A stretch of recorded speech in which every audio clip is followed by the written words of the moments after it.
नमस्कार दोस्तों, मैं बारेट चंद्रशेखर हाजिर हूँ एक नई क्लास के साथ। आज की क्लास में हम सीखेंगे कि भिन्न संख्याओं का, जो संख्याएं भिन्न रूप में होती हैं, उन संख्याओं का लैसे यानी कि एलसीएम और मैसे यानी कि एचसीएफ कैसे निकालें, किस तरह से निकालें।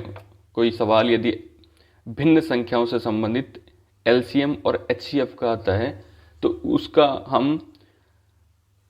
उसको सॉल्व कैसे करें। तो मैं एक बात यहाँ क्लियर करना चाहता हूँ कि एलसीएम और एचसीएफ से संबंधित मैंने एक क्लास बनाई है। अलग अलग दो क्लासें हैं। एलसीएम क्या है और किस तरह से निकालें, और एचसीएफ यानी लैसे क्या है और किस तरह से निकालें, मैसे क्या है और उसे किस तरह से हम ज्ञात कर सकते। इस तरह की दो क्लासें अलग अलग, जिसमें कि बहुत अच्छे से मैंने दोनों के शब्द से शब्द अर्थ क्या होता है और किस तरह से हम इसको समझ सकते, शब्दों से ही कैसे समझ सकते, वो भी मैंने अच्छे से बताया है। तो पहले आप उस क्लास को देखिए, उसको देखने के बाद ही इस क्लास को देखिए, अन्यथा ये क्लास आपको उतने अच्छे से समझ आएगी नहीं। तो बढ़ते हैं अब आज की क्लास की तरफ। तो आज की क्लास में है कि भिन्न संख्याओं का लैसे और मैसे यानी एलसीएम और एचसीएफ। तो पहले है भिन्न। भिन्न क्या होती है? भिन्न होती है ऐसी संख्या जिसमें एक अंश हो और बटे में उसका हर हो, जैसे कि x बटा y। यदि ये रूप है किसी संख्या का जिसमें एक अंश है यानी x रूप में है और एक y है जो कि हर रूप में है, यदि इस तरह की कोई संख्या दिखाई देती है तो उसे हम भिन्न संख्या कहते हैं। अब यदि 2 या 3 4 संख्याएं हमें दी है भिन्न रूप में और कहा है कि उनका लैसे या मैसे एलसीएम और एचसीएफ ज्ञात कीजिए, तो हम किस तरह से उनका एलसीएम और एचसीएफ ज्ञात करें। तो देखिए, संख्याएं दी हुई हैं तो उसको निकालने का तरीका क्या है। पहला है एलसीएम यानी लैसे, कैसे ज्ञात करें। तो लैसे ज्ञात करने का सूत्र है कि इसमें अंशों का लैसे लिया जाता है, यानी जो कहा जाता है वो ऊपर अप्लाई होगा। अंश है और एक हर है, तो अंशों का लैसे और हरों का मैसे।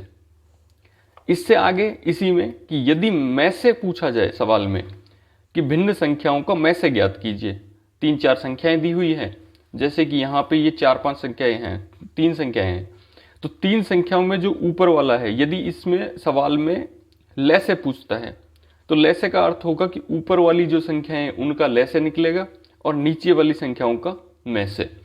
यदि सवाल में कहा जाता है कि मैसे निकालिए तो ऊपर वाली यानी अंशों का मैसे निकलेगा और हरों का लैसे, यानी जो कहा जाए उसे पहले निकाल दीजिए और जो नहीं कहा जाए उसे दूसरा लैसे, यानी निकलेगा दोनों ही। एक ही सवाल में आपको मैसे और लैसे दोनों ही निकालने पड़ेंगे, लेकिन जो कहा जाए कि लैसे निकालिए तो भिन्न संख्याओं में लैसे ऊपर वाली संख्याओं का निकलेगा और नीचे वाली संख्याओं का मैसे निकलेगा। यदि सवाल में मैसे कहा जाए तो अंशों का मैसे निकलेगा, यानी ऊपर जो दी हुई संख्याएं हैं उनका मैसे निकलेगा और नीचे हर रूप में जो संख्याएं हैं उनका लैसे निकलेगा। तो ये ध्यान रखिएगा किस तरह से हम भिन्न संख्याओं का लैसे और मैसे निकालेंगे, और उनके लिए जो सूत्र है यानी जो निकालने का तरीका है वो सिर्फ यही है। तो आइए बढ़ते हैं सवाल की तरफ, एक सवाल करते हैं। तो पहला सवाल है कि 14 बटा 33, 42 बटा 55, 21 बटा 22 का मैसे ज्ञात करो। अब लैसे और मैसे ज्ञात करने का सूत्र है या तरीका है कि लैसे यदि कहा जाए तो हम अंशों का लैसे बटा हरों का मैसे करेंगे। अंश क्या होती है? ऊपर वाली संख्या, यानी इस रूप में कोई संख्या दी हुई है तो उसमें बटे के ऊपर जो संख्या होगी वो अंश होगा और बटे के नीचे जो संख्या होगी वो हर होगा। तो अंश जितने भी हैं उनका लैसे लिया जाएगा और हर जितने भी हैं उनका मैसे लिया जाएगा। ऐसे ही इस सवाल में पूछा है मैसे, तो हम मैसे की तरफ बढ़ते हैं। मैसे का मतलब है कि जो ऊपर वाली संख्या यानी जो अंश है तो अंशों का मैसे लिया जाएगा और जो नीचे वाली संख्या है हर, उनका लैसे लिया जाएगा। तो सवाल में भी हमें वही करना है कि अब मैसे कहाँ है, तो सबसे पहले अंशों का मैं से और हरों का ले से। अंश कौन कौन से हैं? अंश है 14, 42 और 21। तो इनका निकालना है मैं से, क्योंकि सवाल में मैं से पूछा है। तो जो पहले जो पूछा जाता है उसे ऊपर वाली संख्याओं पे हम अप्लाई करेंगे। अब इसमें हरों का ले से, यानी एक ही सवाल में भिन्न संख्याएं जो होती है उसकी खूबसूरती ये है कि पूछा मैं से है, लेकिन एक ही सवाल में वो आपसे मैं से और ले से दोनों ही जान सकता कि क्या जो स्टूडेंट है या जो भी इसे सॉल्व कर रहा है क्या उसे ले से और मैं से दोनों का पता है। तो वो एक ही सवाल के थ्रू ले से और मैं से को आपसे पूछ सकता है। पूछने का तरीका क्या होगा कि वो सवाल में देगा मैं से, लेकिन निकालना आपको ले से भी पड़ेगा। वो सवाल में देगा ले से, लेकिन आपको मैं से भी निकालना पड़ेगा। तो आपको ले से और मैं से यानी कि एलसीएम और एचसीएफ दोनों ही आने चाहिए। और दोनों के लिए मैंने एक क्लास बनाई है, तो वो अच्छे से आप देखिए उसे और समझिए। यदि आपको कोई भी समस्या लगती है या आपका कोई सवाल है जो आपसे नहीं हो पा रहा है तो आप मुझे कमेंट सेक्शन में बताइए। तो बढ़ते हैं इस सवाल की तरफ। तो इसमें सवाल में मैं से ज्ञात करने के लिए बताया गया है, इसके लिए हमें अंशों का मैं से निकालना पड़ेगा, यानी ऊपर वाली जो संख्याएं हैं उनका मैं से, और बटे के नीचे वाली जो संख्या है उनका ले से। तो निकालते हैं मैं से। तो 14, 42 और 21 का मैं से निकाल। तो यहां मैं से का अर्थ होगा कि वह बड़ी से बड़ी संख्या जिससे कि इन तीनों संख्याओं में भाग दिया जा सके, मतलब वह बड़ी से बड़ी संख्या जिसका भाग इन तीनों संख्याओं में चला जाए वो मैं से होगा। तो मैं से के लिए सबसे पहले हम देखते हैं 2 का भाग क्या 14 में चला जाएगा? जाएगा, क्योंकि 7 बार 7 दूनी 14। 42 में जाएगा, सम संख्या है तो 2 का भाग जाएगा, लेकिन ये विषम संख्या है तो इसमें 2 का भाग नहीं जा सकता। अब हम 3 का भाग देके देखते। तो 3 का भाग जो है वो 14 में नहीं जाएगा, 42 में चला जाएगा और 21 में भी जाएगा। लेकिन हमें ऐसी संख्या ढूंढनी है जिसका भाग इन तीनों संख्याओं में चला जाए।